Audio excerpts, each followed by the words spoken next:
दीन में अपनी मर्जी से कोई नेकी शामिल करना दरअसल नबूवत पर सवाल उठाने जैसा है। जब अल्लाह के नबी हजरत मोहम्मद सल्लल्लाहु अलैहि वसल्लम ने दीन मुकम्मल कर दिया तो उसमें अपनी तरफ से कुछ भी बढ़ाना मोहब्बत नहीं बल्कि बहुत बड़ी बगावत है।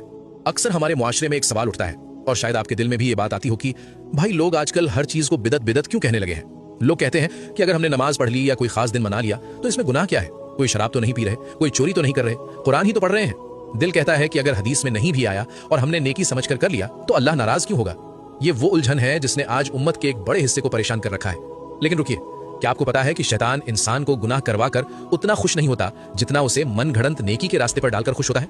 इस बात की गहराई को समझने के लिए आपको दीन और दुनिया का फर्क समझना होगा। सबसे पहली और बुनियादी बात, अल्लाह ने कुरान में सूरह अल माइदा आयत नंबर 3 में साफ फरमा दिया है कि आज मैंने तुम्हारे लिए तुम्हारा दीन मुकम्मल कर दिया। जब हजरत मोहम्मद सल्लल्लाहु अलैहि वसल्लम इस दुनिया से पर्दा फरमा गए तो वो हमें नहाने से लेकर खाने तक और सोने से लेकर इबादत तक हर एक चीज सिखा कर गए हैं।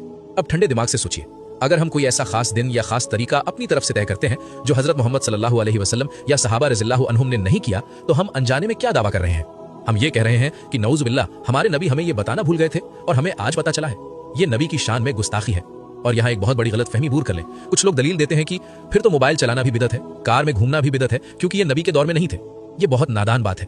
बिदत का ताल्लुक दीन यानी रिलीजन से है, दुनिया यानी टेक्नोलॉजी से नहीं। मोबाइल, कार या प्लेन ये सब जिंदगी गुजारने के साधन है, इबादत नहीं।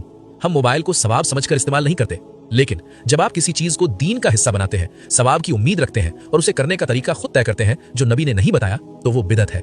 हदीस का हुक्म साफ है, हर नई ईजाद यानी दीन में बिदत है और हर बिदत गुमराही है और हर गुमराही आग यानी जहन्नम में ले जाने वाली है। तो फिर सही रास्ता क्या है? इबादत यह है कि आप साल के किसी भी दिन नफिल नमाज पढ़ें, कभी भी रोजा रखें, अल्लाह का जिक्र करें, ये सब जायज है। आप साल के 365 दिन ये कर सकते हैं। लेकिन बिदत यह है कि आप अपनी मर्जी से बिना किसी दलील के किसी एक दिन को फिक्स कर लें, उसे खास बना लें और ये अकीदा बना लें कि बस इसी खास रात में इबादत करने से बख्शिश होगी, जबकि उसका सबूत कुरान और सुन्नत में ना हो। अगर आप रिसर्च करने जाएंगे, सही हदीस के पन्ने पलटेंगे तो यकीन मानिए आपके हाथ खाली ही आएंगे। इन मन घड़ंत तरीकों का जिक्र कहीं नहीं मिलेगा। जब हमारे नबी सल्लल्लाहु अलैहि वसल्लम ने किसी दिन को खास नहीं कहा तो हम और आप कौन होते हैं उसे दीन में जोड़ने वाले? याद रखिए, दीन जज्बात से नहीं दलील से चलता है। बात अब फूलों की तरह साफ है मगर कड़वी भी है। हम जिसे एक्स्ट्रा नेकी समझ रहे थे वो हकीकत में गुमराही का सामान था। इबादत के नाम पर अगर हम वो करें जो अल्लाह के रसूल ने नहीं किया तो हम जन्नत नहीं बल्कि अल्लाह की पनाह जहन्नम की तैयारी कर रहे हैं। इतना समझाने और दलील यानी प्रूफ देखने के बाद भी अगर किसी को समझ नहीं आता तो फिर इंसान लाचार है। हदीस में साफ बता दिया गया है कि हर गुमराही आग में है। जो हक आने के बाद भी जिद करें उन्हें अब अल्लाह ही बचाए।